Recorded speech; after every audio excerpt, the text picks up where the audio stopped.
வணக்கம் குழந்தைகளா, welcome to tiny wisdom கிடோஸ்.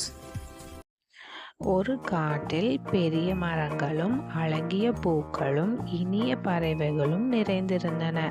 அந்த காட்டின் மையத்தில் குரங்கு ராஜா வாழ்ந்தான். அவன் பெயர் குரு. குரு ராஜா மிகவும் அழகிய குரங்கு. அவன் தங்க நிறத்தில் இருந்தான். அவன் தலையில் ஒரு சிறிய தங்க முடிசரை இருந்தது.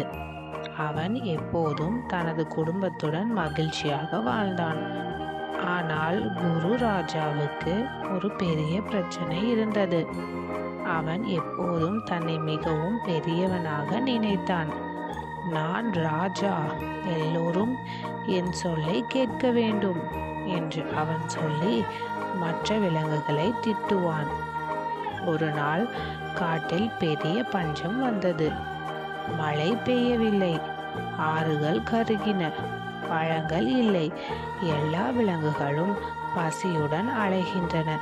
குரங்கு ராஜா தனது அரண்மனையில் ஒரு பெரிய மரத்தில் உட்கார்ந்து, எனக்கு பழங்கள் கொண்டு வாருங்கள் என்று கத்தினான். ஆனால் மற்ற குரங்குகள் பசியால் தவித்தன. அவை, ராஜாவே, எங்களுக்கு உணவு இல்லை, நாங்களும் பசி என்றன. குரங்கு ராஜா கோபமானான். நான் ராஜா, உங்கள் பசியை பார்க்க மாட்டேன், போய் பழங்கள் தேடி வாருங்கள் என்றான். அப்போ காட்டின் ஞானி ஆண் யானை மாமா வந்தான். யானை மாமா மிகவும் ஞானி. அவன் நீண்ட தண்டு, பெரிய காதுகள் கொண்டவன். அவன் குரங்கு ராஜாவிடம், ராஜாவே, பஞ்சத்தில் அனைவரும் ஒன்றுபட்டு உழைக்க வேண்டும். நீ தனியாக ராஜா என்று சொல்லி உஷாராக இருக்காதே.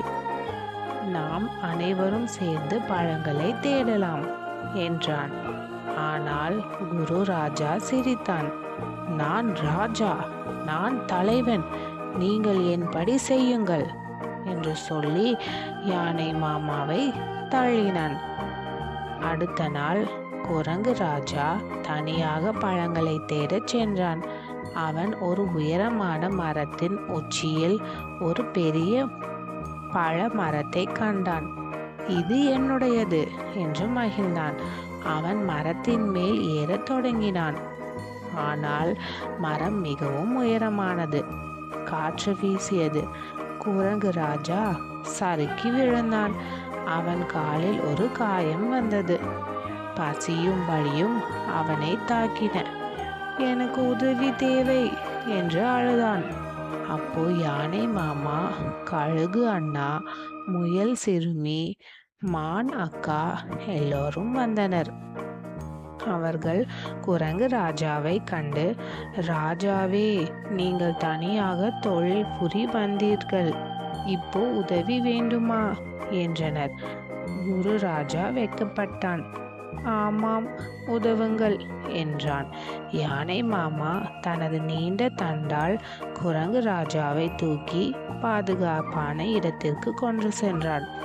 கழுகு அண்ணா வானத்தில் பறந்து பழங்களை கண்டு சொன்னான். முயல் சிறுமி வேகமாக ஓடி பழங்களை தேடினான். மான் அக்கா மூலிகைகளை தேடி காயத்திற்கு மருந்து தயார் செய்தாள். அனைவரும் சேர்ந்து காட்டின் ஒரு மறைந்த இடத்தில் பெரிய பழத்தோட்டத்தை கண்டனர். அங்கு நிறைய பழங்கள் இருந்தன. அவர்கள் அனைவரும் பழங்களை பகிர்ந்து கொண்டு பசியை தீர்த்தனர். குரங்கு ராஜா கண்ணீர் வடித்தான். நான் தவறு செய்தேன், தனியாக ராஜா என்று நினைத்தேன். உண்மையான ராஜா அனைவரையும் சேர்ந்து வாழ்பவர்தான். நன்றி நண்பர்களே என்றான். முதல் மழை பொழிந்தது. காடு மீண்டும் பசுமையானது. குரங்கு ராஜா இனி அனைவரையும் சேர்த்து ஆட்சி செய்தான்.